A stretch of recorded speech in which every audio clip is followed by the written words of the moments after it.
introducing myself. I am Mona Tranter. I am the director and owner of the Tranter-Sinni Gallery.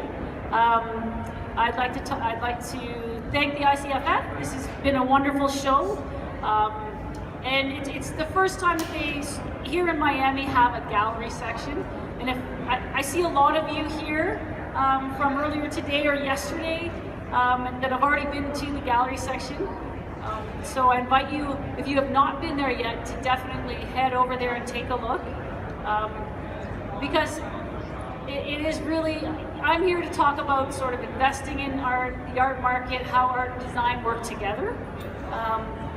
And I think this is the perfect opportunity to see how it is all working together in this kind of a show. And I understand that the ICFF also has this in New York, and in New York it's a much bigger show, I understand, and they've been very, very successful with the gallery addition to that show as well. So please come to us at the end. Our booths are 1204 and 1211, but there's also other great booths over there. So I invite you to come and see some art, see how it can fit in with the rest of the design of the show. So I'll give you a bit of my background, because it's always kind of good to know, you know, who's in front of you and what I'm all about and what my background is. I've been in the art industry since I was, 3 years old. I grew up with a very artistic family, my mother being a painter, my brother was music, I was a professional dancer.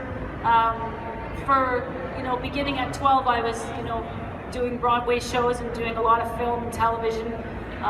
But of course with my mother in art, so I was always at galleries and exhibitions.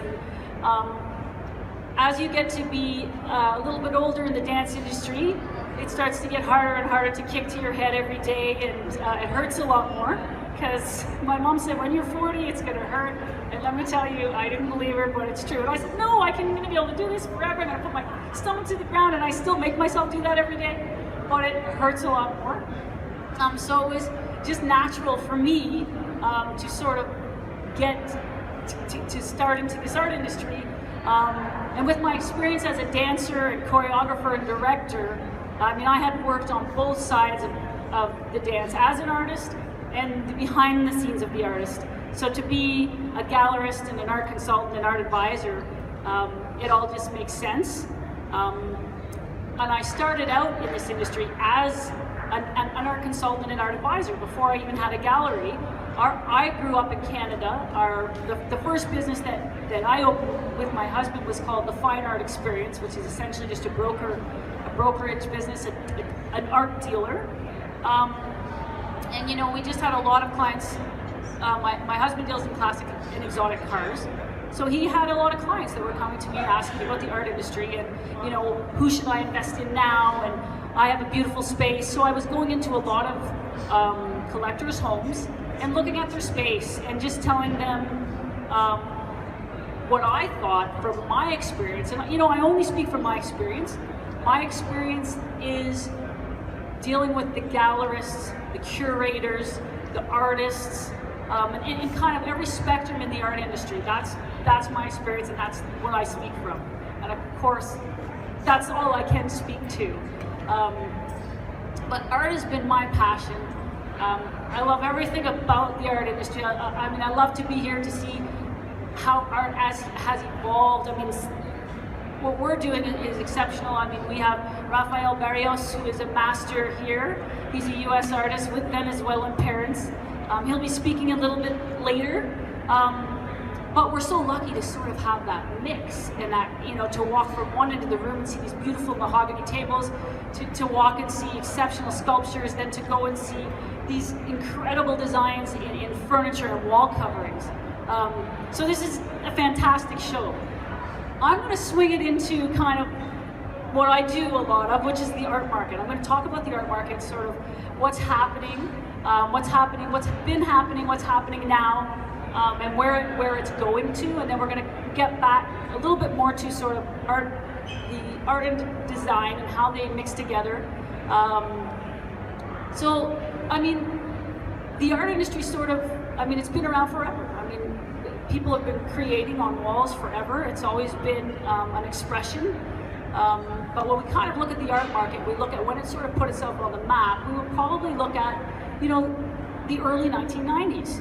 This is when art sort of became on this rise, and it grew, and you started to have all sorts of collectors and corporations and the auction houses really, I mean, the auction houses have been around for a long time, but things really started happening in the art industry. It was very exciting for the artist. And then by 2008, unfortunately, we had the recession, and everything sort of took a very hard pause. And at that time, kind of 2008, 2009, that was sort of the opportunist time to come in and snatch up some of those really significant artists like Basquiat or Tremblay or Wold. You could come in at that point and you could get some of those artists for some really good prices because of the recession, and that the demand was, that just the money was not there, of course. But it was very surprising because typically in the art industry, you have something happening every two to 3 years.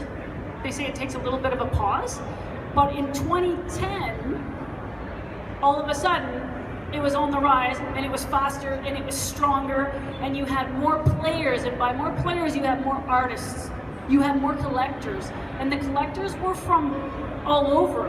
The Brazilian collectors came in, the Chinese collectors, they came in very strong. You had collectors from Malaysia, the European collectors came in, of course we have our North American collectors, but you were talking about a thriving, strong art economy in 2010. And for the last, since 2010, for all these years, artists continue to rise, the markets continue to go up. I always have people sort of asking me, well, what is this all about? Is art taste? Is it fantasy? What is happening in the art world that is, demanding this sort of rise? And I think it's a combination, right? Fantasy, taste, fashion. Let's talk about art as fashion. The fashion swings in the art world are huge. So, I don't think anyone can kind of say what it is or why it is, but you have huge fashion swings. And like fashion, it can be in one day, and the next day, the fashion can change, and there's something else happening, and that's sort of the way it goes in the art industry. People are asking about the auction houses, sort of what determines the price at the auction houses for art? Well, what does determine the price? Does anyone have an idea? Money, but do we know what happens at the auction houses? No. But what I know, just from my experience from, dealing with, some of the sales that have gone through, is that we don't know what happens.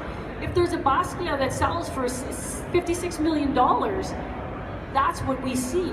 Did it sell? Did they get the money?